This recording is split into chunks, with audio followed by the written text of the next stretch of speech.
Goodman, andas en lo que andas y estás en lo que estás y no estás en lo que no debes de estar. A ver, bueno, ya está. Hoy sí tendría que, ¿no? Vamos a ver, esperemos un ratito más. Ahí está, live, dice. Dice que ya está live, pero no vive. Ok, entonces me vas a dejar ver acá. No me deja ver Ahora acá. sí. Sí, pero no me aparece todavía. Ya me dice que está live, pero no me... Por lo menos en el Facebook se aparece. Sí, sí, solo que necesito entrar a la publicación. Y estoy viendo, pero en la publicación... Ay, hombre, qué relajo esto. Como 1000 veces para que no quiere aparecer esta cuestión. A ver, ¿dónde puedo ver acá? Ah, ok, vamos a ver. No, no es acá tampoco. Símbolos. No, no, no, no, no, no, no, no, no, no, no, no, no quiere. La última, una última vez. Una vez más. A ver, cerremos acá. No sé por qué no me aparece en el feed. A mí tampoco. No sé. Ya Es está raro, transmitiendo. güey. Eso porque ¿Quieres no se puede. sabotearnos? Pero está transmitiendo, solo que no sé por qué en el feed no aparece.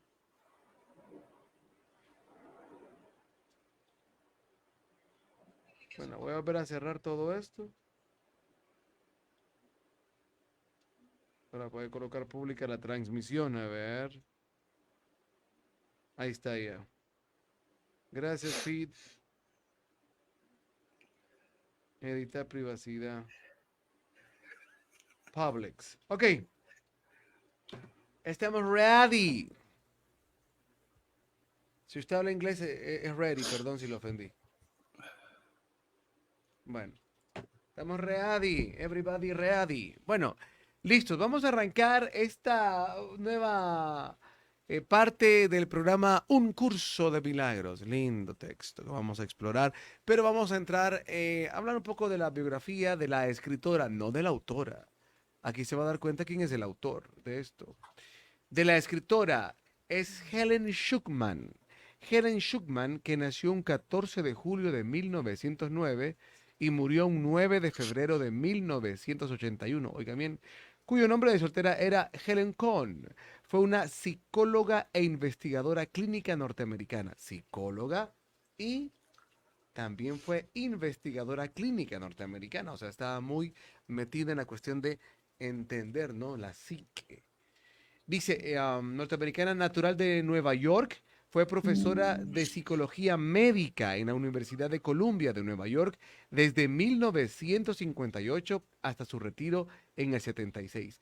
Es conocida principalmente por ser la escriba, oiga bien, la escriba, con la ayuda de su colega de profesión William Tedford, del libro Un curso de milagros de 1975, la primera edición, cuyo contenido afirmaba haberle sido dictado por una voz interior que ella identificó como Jesús. Aquí ya tenemos el primer elemento de encrispación para la mayoría de los cristianos, ya sea protestantes, evangélicos, de cualquier denominación, ¿verdad? Pero yo creo que esto no tendrían, bueno, no tendrían por qué tener tanto problema los mormones, ni los testigos de Jehová, ni los adventistas, ¿no? Porque tienen, aparte de la Biblia, otros textos de una autoría para ellos doctrinal fuerte, como le llaman también palabra de Dios, a inspiraciones como en el caso de los adventistas de Helen White, así que no creo que sea mucho problema poder ver que también hay otras personas, ¿no? Que también recibían mensajes, ¿no? Y mucho menos los mormones también. Y no es que me estoy burlando y no es que estoy demeritando los textos de Helen White, ni mucho menos el libro de Mormón. Para mí son joyas preciosas. Helen White tiene unas revelaciones ahí impresionantes de lo que ella, donde fue llevada. O sea que para mí, yo no puedo decir son verdad fehaciente, pero lo que está en muchos de esos textos son cosas muy, muy impactantes y de realmente muy elevadas. Bien, pero sigamos. cuyo contenido afirma haberle sido dictado por una voz interior que ella identificó como Jesús. ¿Ok? Sin embargo, conforme a su voluntad, el nombre de la propia psicóloga no fue dado a conocer al público hasta después de su fallecimiento en el año 81. Ok, familia y formación. Los padres de Helen eran Sigmund Kohn, un acomodado químico metalúrgico, y Rose Black, quienes contrajeron matrimonio en el año 1896. Aunque ambos progenitores eran parcialmente de origen judío, no eran practicantes. Helen tuvo un hermano de 14 años mayor que ella, Adolf Kohn. La madre de Helen estuvo interesada en la teosofía, ¿ok? Que ya hemos hablado algo de teosofía, pero nada más algo poquito. La teosofía es una religión formada por un conjunto, bueno, yo no sé si realmente oficialmente ellos la llaman como religión, yo creo que aquí es algo que Wikipedia lo pone así, pero es una asociación formada por un conjunto de enseñanzas y doctrinas difundidas bajo ese nombre por Elena Blavatsky a finales del siglo XVII. En su obra La clave de la teosofía, ella explica que el nombre teosofía es uno de los tantos que se utiliza para designar a una sabiduría sin edad eterna, que no es otra que el conocimiento de la verdad, de la verdadera realidad. La teosofía es el estudio de muchas disciplinas espirituales donde pues a través de este estudio Elena Blavatsky llega a una comprensión y encontrar el símil en todas estas diferentes ramas espirituales, hinduismo, budismo, y no sé si llamarlo un sincretismo, pero sí empieza a ver la similitud y a encontrar la maravilla que en todas esas disciplinas espirituales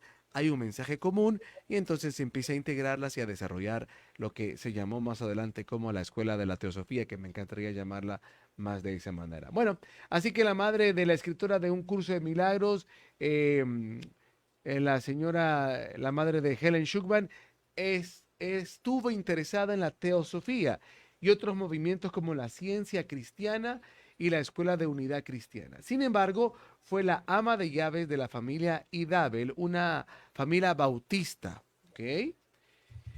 Am, Me gusta, o sea, porque para mucha gente la biografía en estos casos solo son datos, pero para mí no, porque es la influencia que una persona tiene en su forma de pensar, en su sistema de creencias, y de ahí se puede analizar mucho de sus comportamientos y su forma de ver la vida. Es sumamente importante.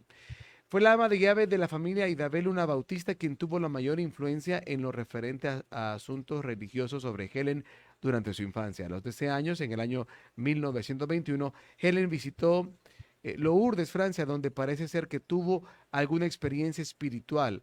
Al año siguiente recibió el bautizo propio de la iglesia bautista. Durante su periodo de aprendizaje en la Universidad de Nueva York, contrajo matrimonio con su compañero de estudios Louis Schuckman el 26 de mayo del año 33 en una ceremonia de apenas 10 minutos en el despacho de un rabino local. Louis era propietario de una librería en Manhattan. Vean bien la influencia que tenía, padres judíos pero no practicantes.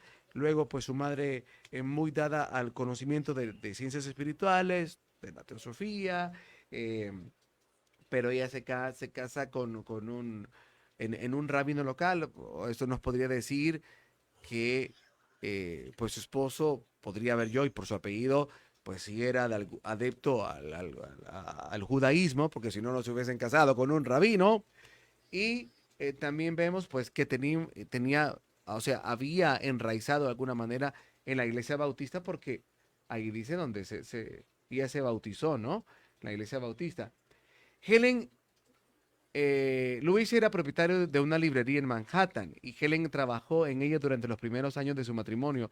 Años después, Helen regresa a la Universidad de Nueva York, donde recibe su licenciatura y doctorado en psicología. Helen Schuckman ocupó el cargo de profesora asociada de psicología. Ahora vamos a la parte académica, ¿no? O sea, cómo se conjugan estas dos situaciones para luego, pues, hacer esto. Psicología médica en el Colegio de Médicos y Cirujanos de la Universidad de Columbia en el Hospital Presbiteriano de Nueva York. Allí trabajó junto a William Tedford, a quien conoció por primera vez en el 58.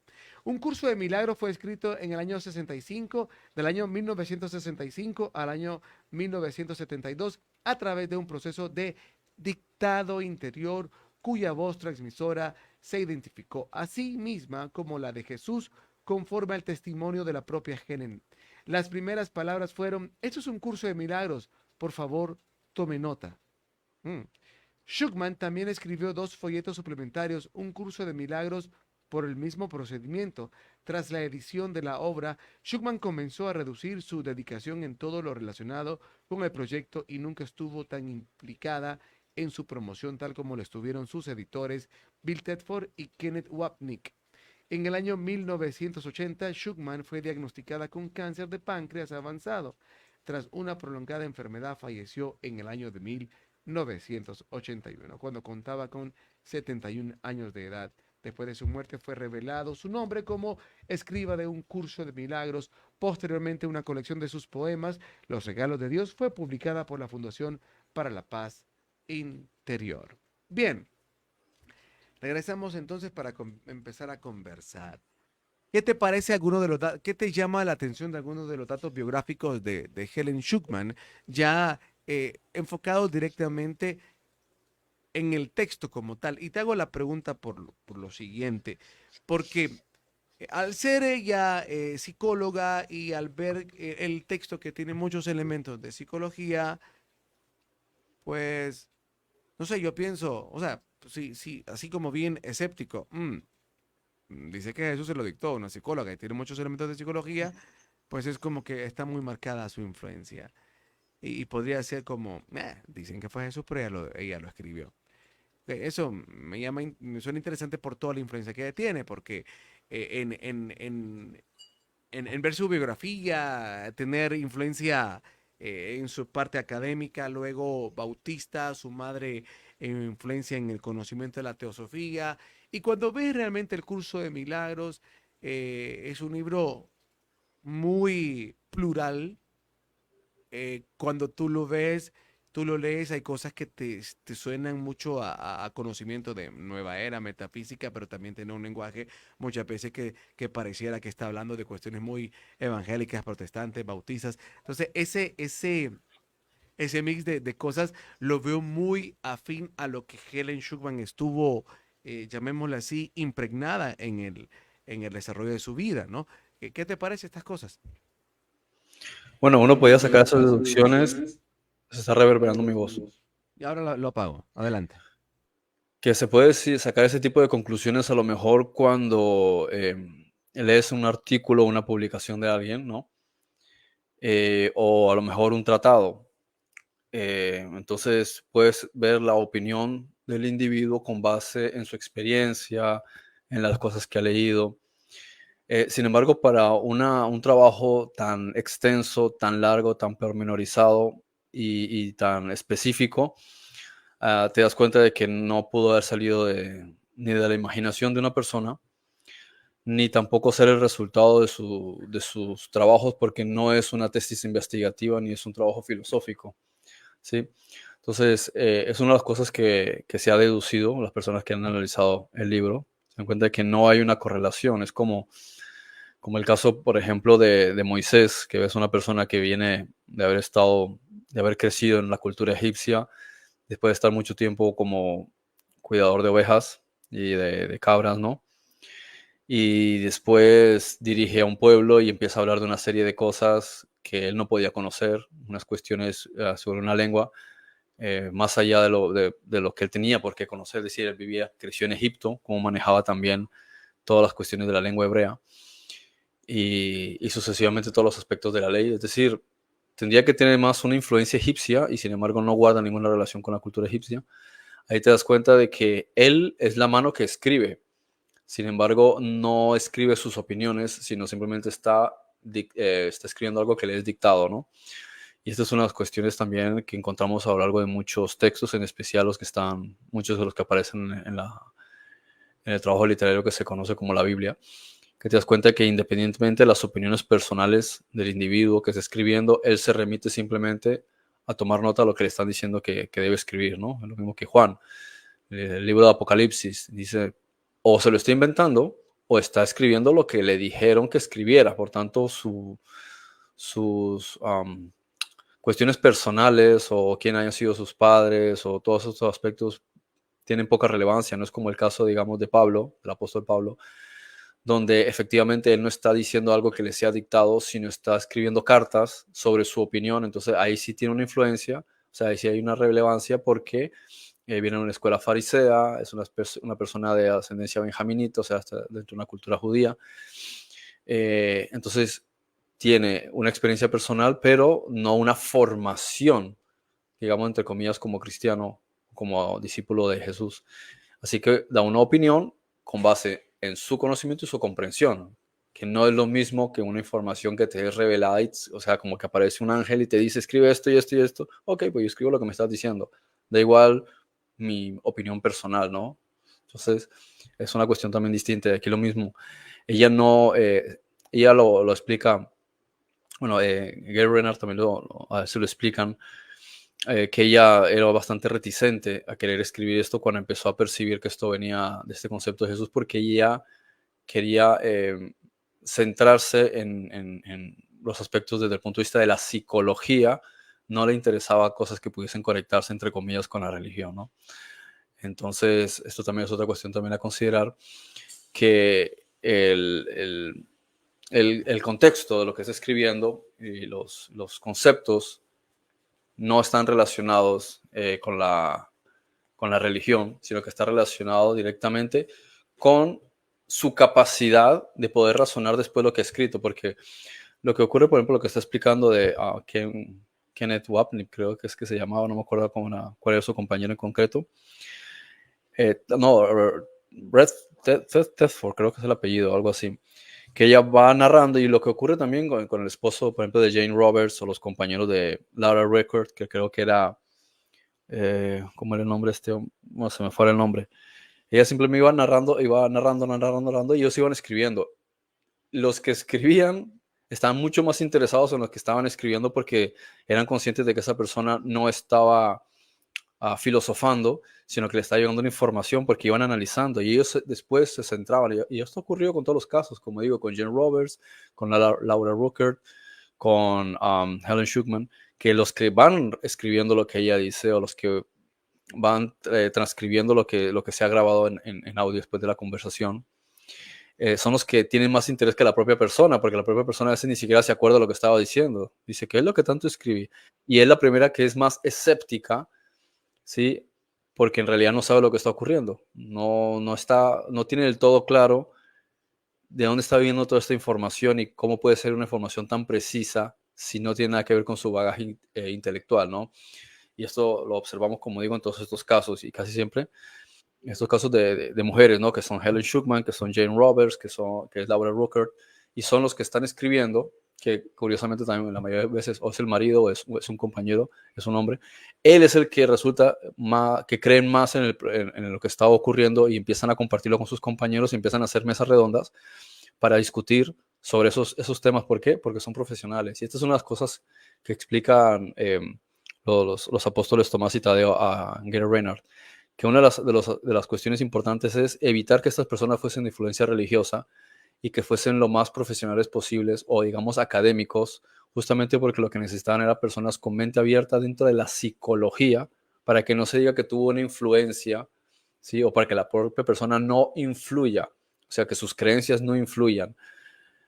Y aquí, bueno, y este es uno de los ejemplos también, y tiene que ver también la edad de una persona, después de qué etapas ha pasado por ciertas cosas, que sean lo suficientemente, digamos, de madurez, para que el individuo se remita expresamente a escribir lo que está escribiendo tal como siente que va llegando, sin agregar nada, ni dar su opinión, ni hacer interpretaciones, que es una cuestión también supremamente importante a la hora de la información que uno transmite, ¿no?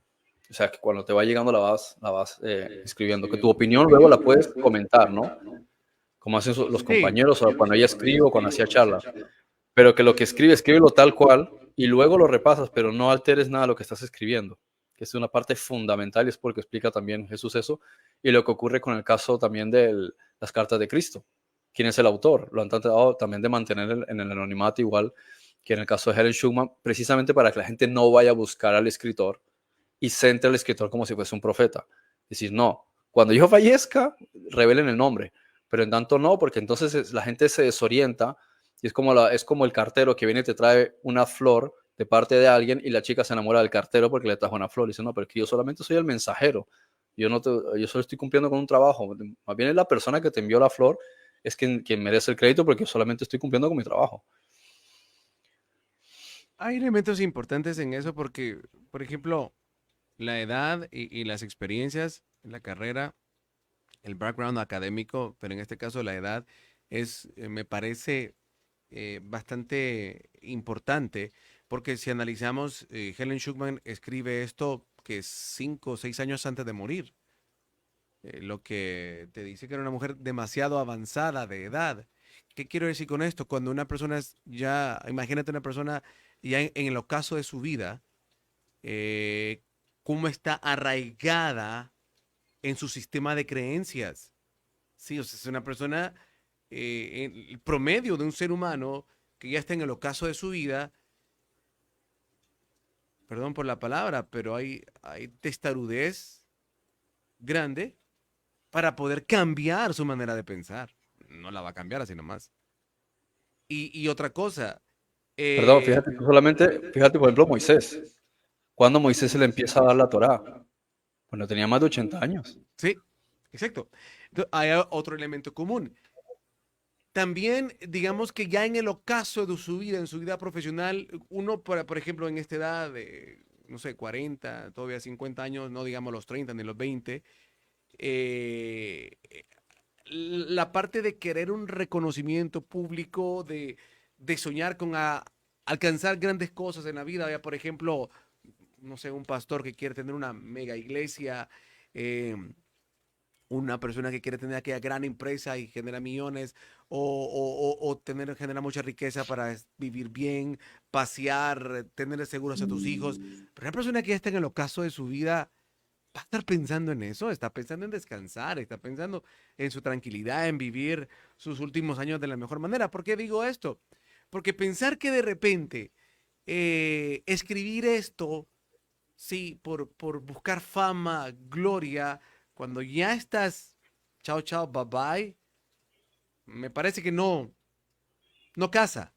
Tendría que ser una persona demasiado enferma mentalmente, sí, demasiado eh, disfuncional en su cabeza para querer ya mm, el ocaso de su vida estar buscando reconocimiento, me explico. O sea, eso de repente, dejémoselo a un Rothschild, a un Rockefeller que pues entienden mucho más de otras cosas de la vida después de la muerte y el trabajo que están haciendo que hasta lo último van a buscar, etcétera. Luego, pero una Evitar. persona, ¿ah? Mm. Evitarlo, sí. Saben el karma que les viene y no se quieren ir por eso. Sí, entonces, pero una persona promedio normal, que va, solo que, como te digo, sea muy enferma en su mente, muy, ¿cómo se llama? Ahí ya se me escapó la palabra. eh, o sea, que tenga Disfuncional, ¿no? Bueno, en exceso amor propio que quiera, en el ocaso de su vida, seguir teniendo reconocimientos. Entonces, claro. igual los que están a la par con ella, o sea, si les llamó la atención todo esto en Era el... porque eran psicólogos. Es que todos Exacto. ellos venían de analizar, sí, ponle la teosofía, sí, pero seguro también había estudiado, analizado a Nietzsche, también había analizado a Freud, también habría analizado Claro. a Jung. Entonces ya Y, tienes unas bases y empiezas a decir, oye, lo que está diciendo aquí está a otro nivel. Y es que es lo mismo que dice Jesús. El que dice Yeshua en su momento es, si no me creéis a mí, creéis a los milagros. Entonces, lo mismo aquí. Independientemente de la persona, analiza el texto y juzga el texto y no a la persona, y ahí te vas a dar cuenta, analizando el texto, que esto no se lo pudo haber inventado ningún ser humano.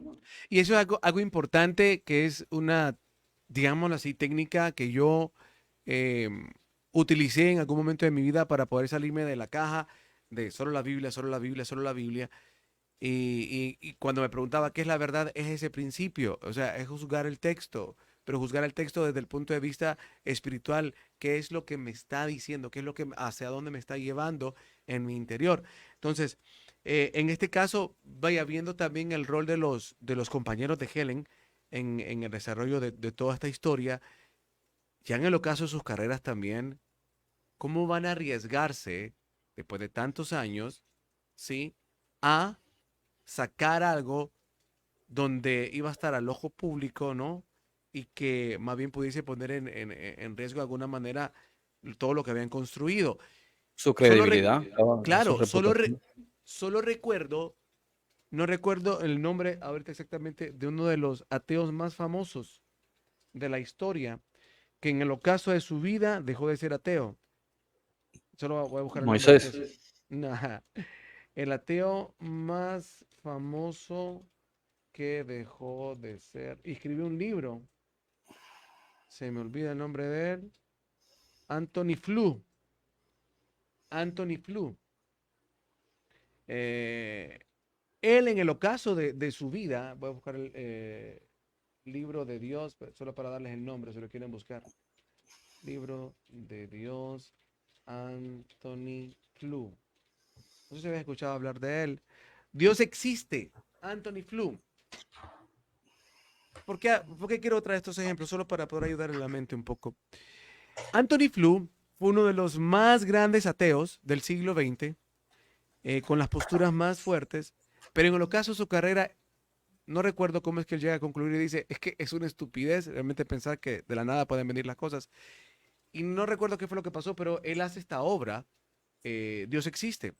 ¿Por qué lo traigo a colación? Porque la única manera que alguien se puede arriesgar a tal punto de cambiar de una posición a otra, de, de presentar algo y, y pues exponerte a la burla, al escarnio, a la destrucción de tu carrera y lo que has construido, es solo cuando estás sobre una verdad inamovible.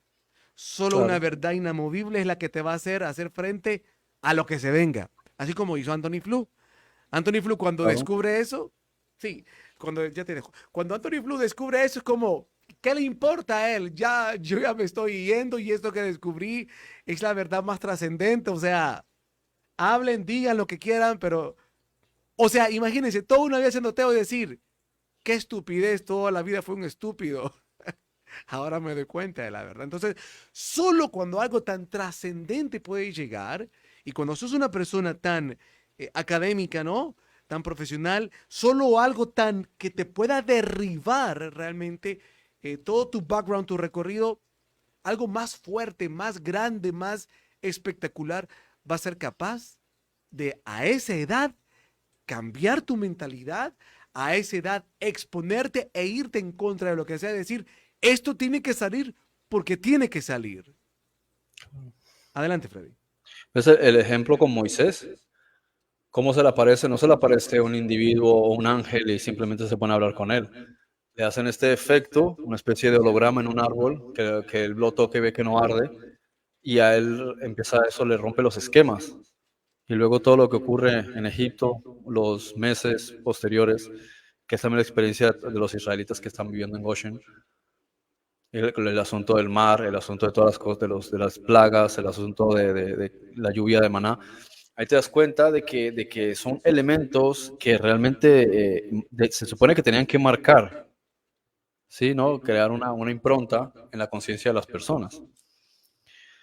Y otra cosa también hablando sobre el asunto con los estudiantes, con los compañeros de Helen, es que hay un refrán que dice, no hay profeta sin honra, sino en su propia tierra y en su casa. O sea, la gente que te conoce y ha trabajado contigo y ha estudiado contigo y pasan años y comparten, saben lo que piensas, saben lo que dices. Ahora, y que de repente, de un momento a otro, empieces a narrar cosas que es como si de repente te hubiesen inyectado un microchip con 50 años de tecnología avanzada en ciertas ciencias, tus compañeros son los primeros que se dan cuenta de que hay algo que no es normal.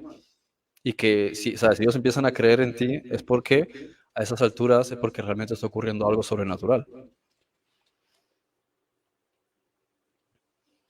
Sí, perdona. Hay algo interesante, bueno, no sé si en este momento algo más de estos elementos que me parecen trascendentales analizar en cuanto a la escritora de este libro, su carrera y sus compañeros, eh, para entender que esto no fue es decir, una sarta de mentiras, ni una burla, ni una manipulación. Claro, solo el que lee el texto se da cuenta de lo trascendente que hay.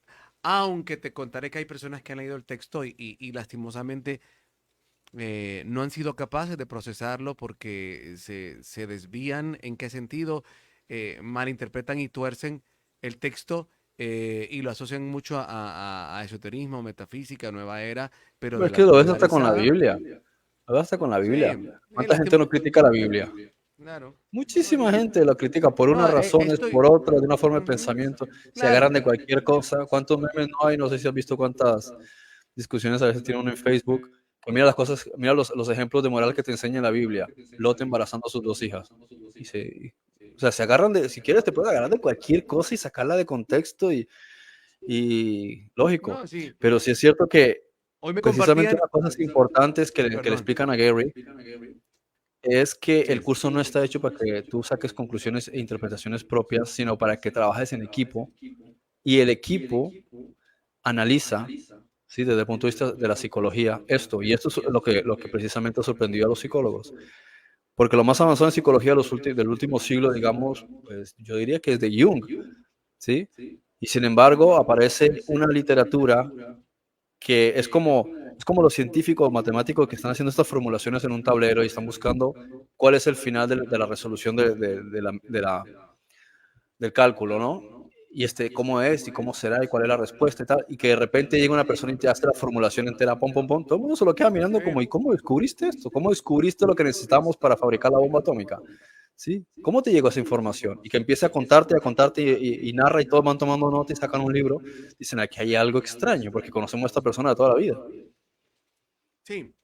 Entonces, vaya, por ejemplo, eso que tú dices, alguien me preguntaba hoy, me mandaba una imagen donde aparece Jesús diciendo, el reino de los cielos está entre vosotros y luego a la par la imagen de Osiris y dice un proverbio egipcio, el reino de los cielos, o sea, algo muy similar a lo que Jesús decía.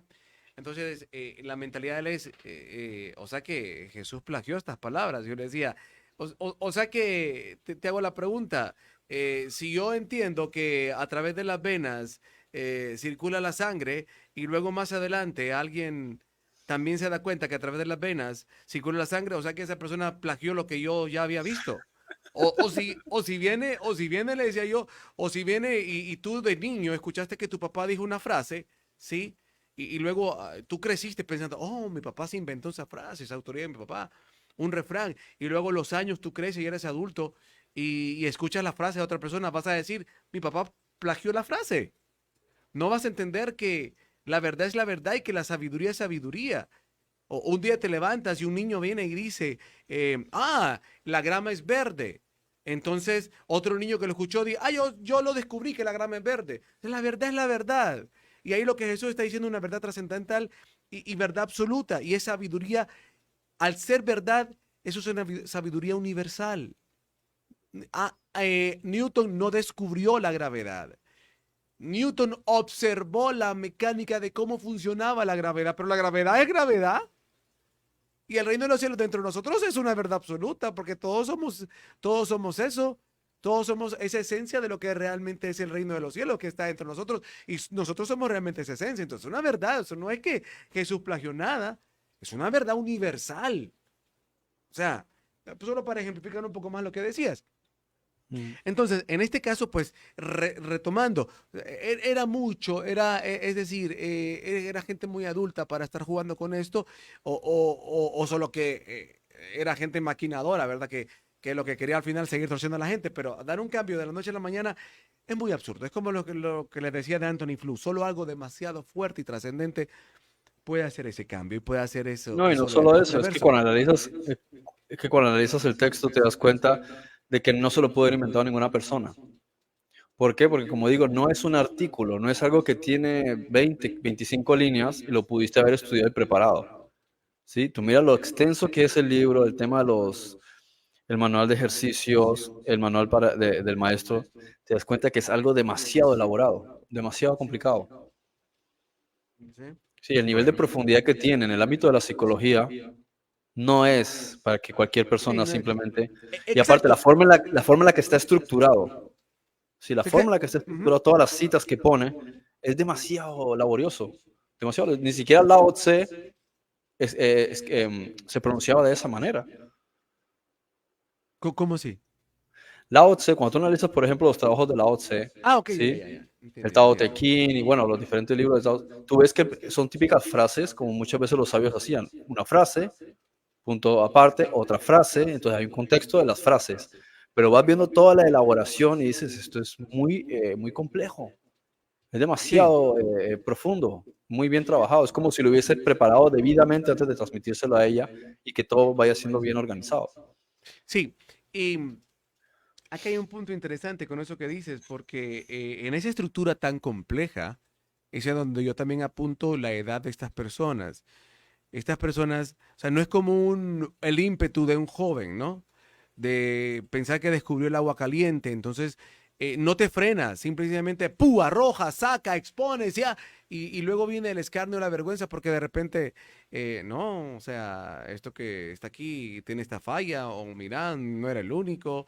Sin embargo, una persona a esa edad no se va a exponer a eso, se va a frenar y va a evaluar, a lo que voy es no va a sacar cualquier cosa sabiendo que no es el único persona que estudia eso y que cualquiera mente brillante puede agarrar esto y decir esto no, o sea, algo muy, muy que ridiculice, tiene que ser algo tan fuerte, tan trascendente, que realmente no hay una arista que pueda ser ridiculizado en estadios de academia muy elevada. Otra cosa es la interpretación infantil que cualquiera pueda tener sobre un texto, como ya lo dijimos en el caso de la Biblia. Sin embargo, comparando, porque aquí es donde me gustaría entrar un poquito más a fango, el libro, voy a exponerme un poquito para poder darte una idea de qué es lo que quiero plantear. El libro, al decir que fue algo que Jesús le dictó a alguien, en la mente del cristiano, y solo déjame explayarme para luego pues, darte el tiempo. El cristiano común, sí, de cualquier denominación va a decir, ay, ay, ay. Y cuando uno habla y dice que de repente el Nuevo Testamento, y en este caso las cartas de Pablo, decir que son palabra de Dios, cuando Pablo dijo, esta es palabra de Dios, cuando Pablo dijo, estas son las nuevas normas que deben de seguir, cuando Pablo dijo, estas son las nuevas leyes que deben de tomar, cuando Pedro dijo, esta es palabra de Dios a lo que escribió, podemos entender que son expresiones teológicas, sí, de conclusiones que ellos tienen, los escritos que tenemos. Por eso en el caso de Pablo se llaman cartas. Entonces, decir esto y luego decir que el curso de milagros es un libro dictado por Jesús, cualquiera dice, me estás diciendo que el curso de milagros está por encima del Nuevo Testamento. Me estás diciendo que tiene mayor autoridad el curso de milagros que por sobre las cartas de Pablo inspiradas por Dios. ¿Cómo ves eso? Es como que un físico de la línea de Newton o de los que sigue las líneas de Larson se enfade con alguien que viene a hablar de física cuántica y que le diga, ¿cómo te atreves a cuestionar a Isaac Newton? Es decir, es que no es que estemos cuestionando a Isaac Newton. Primero hay que entender que hay procesos y hay épocas. Lo que no puedes estar es metido en una idea de que la verdad se transmitió hace 2000 años y en 2000 años de evolución, ¿sí? Nosotros tenemos que seguir pensando en caballos y en sandalias y en el desierto y en cosas escritas en pergamino. O sea, yo creo que hay un problema en este sentido en la sociedad religiosa y es como algo que decías ayer, que yo me imaginaba que si ellos hubiesen visto a Jesús en la actualidad, se imaginarían que él tiene que andar con un vestido, un traje, con un cinto y con sandalias, porque no se lo imaginarían en el siglo XXI vestido con una persona del siglo XXI. Igual que si que no lo hubiesen crucificado, entonces ¿cómo lo matarían hoy día? ¿Lo van a crucificar cuando eso no se utiliza? Entonces tienes que entender que cada cosa pertenece a una época y un contexto de una época. No podías hablar de determinadas cosas hace 2000 años, primero porque te ejecutaban, segundo porque el lenguaje no te lo permitía y tercero porque no existía socialmente una capacidad intelectual para entender de lo que se está hablando. Y esto es lo que ocurre cuando Helen transmite este libro. Cuando sale en 1976, durante años, aparte de que no tuvo mucha cobertura, las personas que recibían el libro no entendían ni papa, ¿sí? no había profundidad. Fue gracias a que después, ¿sí? Tomás y Tadeo se le aparecen a Gary Renard y Gary empieza a escribir estos libros y empieza todo el movimiento de ¿cómo se llama? El movimiento para la paz interior, que entonces, gracias a las explicaciones de estos apóstoles, es que los estudiantes empiezan a meterse a estudiar el curso, porque hasta entonces habían pasado 30 años que la gente no entendía el libro porque es demasiado complicado. Tienes que ser una persona que entiende muy bien de psicología. O sea, los psicólogos podrían analizar el libro, ¿sí? O los filósofos, pero la gente de a pie no va a entender. De hecho, yo la primera vez que leí este libro no entendía nada. O sea, hacía el esfuerzo por entender, pero era como que cada línea me tenía que quedar ahí dándole vueltas, dándole, como cuando se te queda el disco, como el niño que dice, mamá, me tagué la aguja de tocadiscos, pero no pasó nada, pero no pasó nada, pero no pasó nada. O sea, te quedas ahí como que no avanzas, no procesas, ¿sí? Claro, Y me leí pero el libro Fer, y dije, ajá, suena muy bien, pero no lo entiendo. Tuvieron que pasar como 3 años para volverlo a leer y dije, ahora lo empiezo a entender, pero fue gracias a que ujú, entonces me leí los otros trabajos de Gary Renner, como La desaparición del universo, El amor no olvidado a nadie, ¿cuál es el tercero que ahora no me acuerdo el nombre? Y entonces es cuando ya empiezo a decir, ahora empiezo a atar cabos, ahora lo escucho y ahora es cuando lo empiezo a entender. Y porque también tuve que estar leyendo los trabajos de Jane Roberts, leyendo los trabajos de Laura Ruckert. Y entonces ahí es cuando ya te ves con una preparación, ¿sí? Cuando empiezas a leer los libros de Jung y entonces lees el curso y dices, ahora todo esto empieza a cobrar sentido. sí, pero es que, y entiendo todo lo que dices, solo que hay un detalle em, del énfasis que estaba haciendo. No es tanto el enfoque de mi postura en relación a la evolución del texto o a la evolución de la información, sino al punto específico de decir que, que en el Nuevo Testamento llamarle palabra de Dios cuando realmente es una, o las cartas de Pablo llamar palabra de Dios cuando son cartas, cuando son, es decir, inspiraciones de Pablo. Claro, no vamos a negar que ahí estaba el Espíritu Santo, pero no es lo mismo decir, te inspiró el Espíritu Santo a decir, te dictó Jesús. Entonces, en ese sentido, Claro. es como decir, o sea, la mente tradicional recibe, espérame, me estás diciendo entonces que Jesús, que el curso de milagros tiene mayor autoridad que el Nuevo Testamento, que las cartas de Pablo, incluso que los evangelios, porque los evangelios no es, Jesús dictándole a un escritor, no, es lo que el escriba recoge del 30 años momento. después. Claro, entonces No no es como lo el mismo caso de decir, Tomás. Por ejemplo, Tomás es que se sepa, o sea, que hay información. Tomás fue el único que se conoce que pudo llegar a escribir lo más cerca de las cosas que Jesús dijo, independientemente de los agregados que puso gente después y que no pudo terminar porque lo mataron. Pero en cambio, tú lees a Mateo, Juan Marcos, Juan, todos escribieron por lo menos 30, 40 años después de los hechos. Entonces es una historia basada en hechos reales, pero no es algo que al momento tú escribes y dices, dijo A, dijo J, aquí va coma. No, ¿cómo te vas a acordar de eso 30 años después? Puedes estar inspirado para escribir, pero eso no quiere decir que te están dictando lo que tienes que escribir. Si tú estuviste ahí, yo no te voy a dictar nada, simplemente escribe lo que te acuerdas. Pero 30 años después, ¿quién se acuerda de una conversación con lujo de detalle? O sea, también hay que ser realista, que no es lo mismo, ¿sí? Cuando Jeff y Yah o Enoch le transmiten una información a Moisés, porque bajan, porque dice que bajó en la nube y estuvo en el monte Moria, y estuvo en el monte Sinaí, entonces se comunican con él, perdón, en el monte Sinaí, y él estado durante X tiempo con ellos, ¿sí? Por lo menos 80 días estuvo en una ocasión. Después se la pasaban con ellos, con él. Entonces le daban una información, escribe esto, escribe esto, escribe. ¿Por qué? Porque estamos hablando de temas jurídicos. El notario tiene que escribir con lujo de detalles todo. Pero otra cosa distinta es que un individuo con buenas intenciones considere que siente una inspiración de que debe escribirle a un grupo de gente que se reúne en Roma y darles algunos consejos. Entonces los consejos son bien intencionados, pero no es que un ángel esté al lado diciéndole, ahora escribe esto, ahora escribe aquello. No, él puede estar inspirado y siente el mover del Espíritu Santo a la hora de las cosas específicas que tiene que recomendarle a los romanos, a la gente que está en Corinto, a la gente que está en Filipos, a la gente, sí, entonces él va escribiendo a esos diferentes grupos según las necesidades de ellos, según la idiosincrasia de esas comunidades y los problemas de esa época. Por tanto, decir es que es la autoridad, es que a ver, estamos aquí mezclando palabras que no tienen nada que ver. Es solo una cuestión de aquella época y mayormente de influencia de la gente que vivía en Anatolia. A excepción, digamos, de la carta enviada a los romanos, el resto de cartas estaban orientadas, era a la gente de Anatolia, o sea, Sí. los que hoy llamamos turcos. Entonces tenía una forma de pensar y Pablo, que conocía de una mente muy universal, porque viajaba mucho, posiblemente entendía muchos idiomas, muchos conceptos, les hablaba a ellos en función de la idiosincrasia de la gente de Anatolia.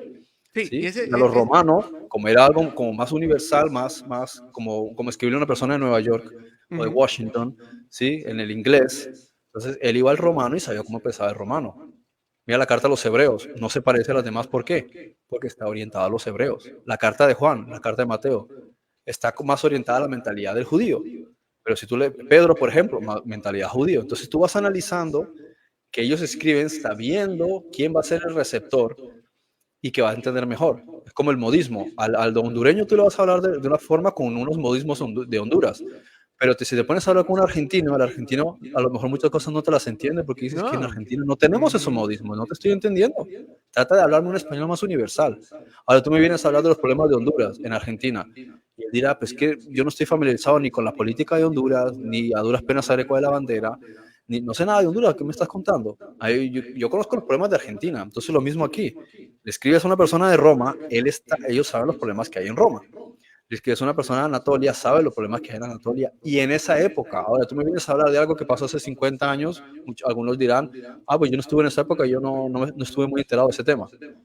O le escribes Ok. 200 años después, no se van a acordar. Entonces, esto es una cuestión también de entender, que le escribieron a una gente de una época y de un lugar, había un contexto, pero es que han pasado 2000 años. O sea, no estamos hablando de que pasaron 20 años, son 2000 años. Es que ¿Cuántas cosas no han pasado como para que uno se ciña y tome un punto de referencia de una cuestión para una época, para una gente, sí, y en un contexto determinado para cada uno de ellos? Porque no era lo mismo la gente que vivía en Gálatas que la gente que vivía en el Peloponeso. Son y es temas que muy distintos. el problema es que como la mente idólatra que tenemos, ¿no? A Jesús, a la Virgen, a la Biblia. Entonces, estas cosas golpean mucho porque, o sea, siendo transparentes y muy claros, la Torá, o sea, el Pentateuco, como tú dices, fue algo que le dijeron, escribe, te lo doy, ven, y esto es así. O sea, de arriba le dictaron, pues, O ¿sí? mira, Daniel, mira las experiencias de Daniel, son visiones Sí, específicas y después baja el propio arcángel Gabriel, nada más y nada menos, y se pone a correcto. hablar con él y dice, escribe esto, o Apocalipsis le dicen a Juan, O escribe Apocalipsis, esto. escribe, Estamos correcto. hablando de una cuestión diferente. No es que tú me Claro, hables del libro de las crónicas claro. o Y de jueces. o sea, la cuestión aquí es que no es que uno vale más ni vale menos que el otro, sino que lo que estamos, porque incluso cuando tú lees, ¿verdad? Los textos de Pablo, Pedro, como lo hemos hecho muchas veces, cuando te vas detrás de las letras, ¿no? Detrás de la idiosincrasia y le buscas realmente el mensaje del Espíritu Santo, te das cuenta que está en total comunión con la Torá, o sea, total comunión con la Torá, y no la Torá desde el punto de vista judaico que siempre hemos criticado, o judaizante, mejor dicho, que siempre hemos criticado, sino desde la esencia de lo que la Torá como codificación tiene para la mente, para la conciencia. Entonces, o sea, aquí es que la gente se asusta con esto, pero no es que se está ni demeritando, sino que lo que se está tratando de ser un poco más coherentes, ¿verdad? En entender de dónde vienen las cosas. Al final, sí, pueden llamar la palabra de Dios, pues claro, sí, palabra de Dios es todo lo que da vida. Y cuando usted lee, Pablo es edificante, claro que es edificante. Cuando usted puede ver el mensaje que el Espíritu Santo inspira a Pablo en eso, es transformador, claro que sí, sí que todo lo que te invita a Pablo es a transformar tu vida. Entonces, ¿cómo no va a ser un mensaje divino ese? Me explico, estamos tratando de entender, de tratar de limpiar la mente de muchas veces la idolatría, porque aquí es donde limpiando eso, vengo al siguiente aspecto. Es aquí donde se deforma y donde entra en peligro de deformación por la mente idolátrica el curso de milagros. Porque al decir que Jesús le dictó, o sea, imagínate las implicaciones que tiene eso. Yo digo, Pablo fue inspirado y Helen Schuckman le dictaron. O sea, mi mente religiosa e idólatra es, o sea que, o dos cosas, o sea que me estás diciendo que el curso de milagros es más, es palabra de Dios y la de Pablo solo es inspiración. Así Me, habría más de un, como lo que predican así, los puertorriqueños y dominicanos, sí, que los hablan así con dominicanos, sí. que parece una Ajá, obra de ópera. correcto. O el otro extremo de otra persona que puede decir, o sea que el curso de milagros sí es la palabra de Dios y aquello no, porque esto Jesús se lo dijo, entonces ya empieza y agarran como religión el curso de milagros. Sin Y embargo, pasa, perdón, y pasa. claro, y pasa. Sin embargo, el equilibrado ya entiende que no es que voy a desechar esto y ahora solo voy a tomar este, sino que simplemente todo va en evolución. Aquello no lo desecho para nada porque también hay un mensaje trascendente ahí, solo que este me ayuda a jalar aquel mensaje y elevarlo a una mejor comprensión. El Yo equilibrado va a ser conozco eso. grupos que se reúnen a hablar del curso de milagros y van orientados, o sea, y han tenido discusiones entre diferentes grupos precisamente por eso, porque le están diciendo, están justamente haciendo lo contrario que estaban recomendando los apóstoles, o sea, Tomás y Tadeo, que son los que sirven de referencia. Y es que han convertido esto en una religión. Y precisamente eso es lo que se estaba tratando de evitar. No coger el curso como una cuestión de religión, sino es como personas con conciencia, digamos autodeterminadas, si se quiere decir así, que se reúnen una, dos veces por semana, toman una cita y empiezan a hablar. Alguien menciona y dice, bueno, entonces vamos a analizar las palabras, sacar un diccionario, porque es que cuando quieres hablar de cuestiones, o sea, si entiendes que la literatura inspirada está inspirada por una conciencia superior, tienes que entender que cada palabra que van a utilizar es importante. Por tanto, tienes que hacer lo mismo que haría un abogado, o un notario, o un juez. Te tienes que ceñir al significado de cada una de las palabras. Y aquí lo mismo, entonces, si está diciendo algo, ¿qué no está queriendo decir aquí? Vamos a centrarnos en cada una de las palabras, que es uno de los errores que ocurre con la escritura bíblica. Se menciona las cosas y se memorizan, pero no se conoce el lenguaje. Y muchas veces se memoriza el lenguaje en la traducción de una o más casas editoras, pero no se analiza el texto en la lengua griega según el significado de aquella época o de la lengua hebrea. Y ahí donde también se ocurren muchos problemas, que hay que revisar las palabras, si no se vuelve una religión. Repitámoslo, repite, repite, repite, entonces repites y das por sentado que sabes, no, llegas a memorizar una cantidad enorme de citas, como hace un abogado. Artículo tal, resolución, papá. Sí, puedes memorizar, pero también tienes que profundizar en el significado de las definiciones. Correcto, correcto. Entonces aquí, porque, y con esto ya voy cerrando. Mira, tú, por ejemplo, cuando ves un libro también muy impactante, como es el libro de Urantia, tiene este mismo comportamiento donde se reúnen, lo estudian y bueno, es un libro bastante denso, como el Curso de Milagros, grandísimo, denso y bueno, ahí hasta trae su propio glosario porque eh, para, para que puedas entender todo lo que te está diciendo. Entonces, no quisiera comparar el uno y el otro, pero en realidad, yo no sé qué tanto tú has leído el libro de Urantia, te has expuesto al libro de Urantia, pero en realidad yo no lo desprecio, tiene cosas muy importantes, pero me parece que en cuanto al valor que te puede aportar a tu crecimiento interno, no hay comparación con el curso de milagros, porque incluso Urantia se enfoca en otros aspectos, en de manera general, que no son tan centrados en tu parte del interior como sí lo hace el curso de milagros. Es Entonces, interesante, o sea, es una literatura interesante, muy interesante, en especial si te gusta, por ejemplo, Star Trek, si te gusta Star Wars, si te gusta este tipo sí, la de parte de ideas del fenoménica. universo, de la ciencia ficción, o sea, desde ese punto de vista está interesante. pero ya en el sentido práctico, o sea, lógico, el libro entero no me lo leí porque me terminó cansando, ¿sí? Pero sí leí bastante y leí muchísimos capítulos también de forma aislada para encontrar hilos y me di cuenta que sirve de forma didáctica, pero en el sentido práctico no, o sea, no encontré dónde enlazarlo, con qué conectarlo. Así como me estás contando un montón de historias, yo qué sé yo, que si eso es verdad o no es verdad. Exacto, es un libro más de historia, más de la situación fenoménica que más del trabajo de tu interior, como el enfoque que, o sea, que realmente tiene el curso de milagros. Y es aquí donde también hay que tener y como énfasis mucho cuidado, una vez más, esto no es de religión, esto no es de idolatría, por eso hacía esos énfasis. Nadie está tratando de decir, aquí está, hoy sí, por fin humanidad. Tenemos el libro que Jesús nos dictó. Ni los evangelios lo tienen. La oferta más grande de la vida que Jesús nos dictó, porque ni los evangelios ni la Biblia, no, o sea, no. Pero sí es cierto que es la oferta más grande que puede ayudar a tu vida en este momento a comprender la situación de tu interior y que ahí está el detalle de lo que Jesús quiere que trabajes, ahí sí. Pero entonces, Aparte, perdón, nuevamente, aparte que no hay desconexión entre cosas ya reveladas y cosas que se escriben para una generación actual. Por eso el curso está lleno de citas de la Biblia.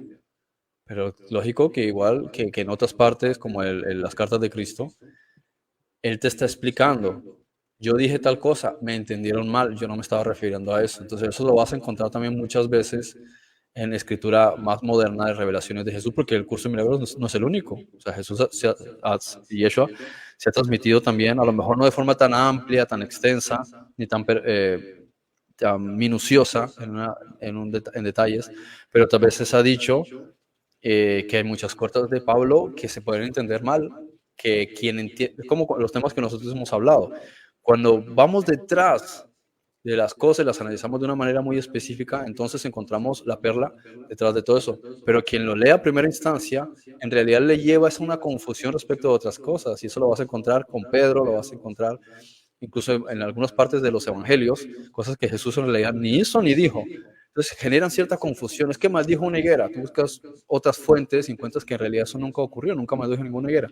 O que agarró y hizo un látigo y se puso a golpear. Y buscas otras fuentes, te das cuenta que eso no ocurrió. De hecho, te lo aclaran también Tomás y Tadeo, los apóstoles, que dicen que son cosas que él no hizo y que aparte no siguen el perfil de él. Él no tiene esa forma de actuar. Y después hay tantas cosas que hizo y sin embargo no quedaron registradas. Entonces, son cosas que también hay que tener en consideración, ¿no? claro, sí, por lo importante en todo este viaje es abrámonos, dejemos de, saquemos un poquito, tratemos de expandir un poquito más esa idea del Jesús que tenemos encajado según nuestra conveniencia o nuestra religión o nuestra doctrina, porque es más grande que eso, mucho más grande. Sí, y es bueno estas cosas. Bien, creo que vamos a llegar al final del programa de hoy.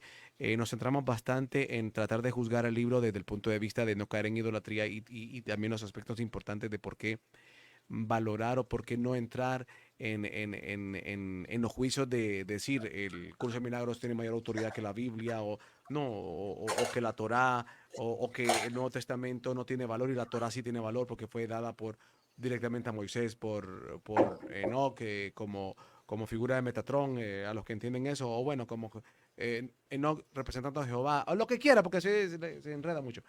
El punto es no se está, o sea, nada, no se está desmertando nada, sino tratando de poner las piezas con la claridad que deben de ser, entendiendo las cosas como deben de ser para el aprovechamiento interno. Y también juzgar la posición en el buen sentido de los escritores. No los conocemos en sus vidas personales, no hay mucha información, pero lo que estamos tratando de juzgar es el pensamiento según sus edades, sus entornos, sus carreras, lo que pueden perder, y ese tipo de cosas, ¿no? Para ver desde ese punto de vista qué me puede estar otorgando a mí el escritor. Cada quien puede sacar sus conclusiones y poder ver aristas de las que yo no presenté en este momento, de las que Frederick no presentó. Y bueno, vamos a entrar en los siguientes programas la otra semana allá hablar de manera de resumen o un prefacio de lo que el libro nos va a presentar para luego entrar a la parte de los capítulos. Pero el siguiente programa todavía estamos a nivel de prefacio, ¿no? Ahorita fue una introducción de los escritores, de cómo se recibe el libro, de cómo se escribe, de que se redacta y esa parte no tan llamémoslo así, controversial, para luego ya pasar a ver lo que el libro oferta como tal, tratando de usar un término de lo que ofrece, ¿no? Desde el punto de vista mercadológico, de ofrecer una necesidad que no tenemos. En este caso, si hay alguna necesidad que tenemos es de conocer, de aprender y de conocernos a nosotros mismos. Y es lo que el libro ofrece: conoce tu interior, eleva tu interior, trabaja tu interior, para que entonces puedas vivir una vida más cercana, cada vez más a la plenitud. Vamos, Frederick, gracias por acompañarnos. ¿Algunas palabras de cierre? No, no, todo bien. Así que nos vamos, concluimos el tema de hoy. Gracias por acompañarnos. Esto fue Veo Oculta. Solo, bueno, Barnícanos, tal vez lo sigue más adelante, Héctor. El texto, el curso de milagros. Aquí en Honduras hay librerías que lo venden.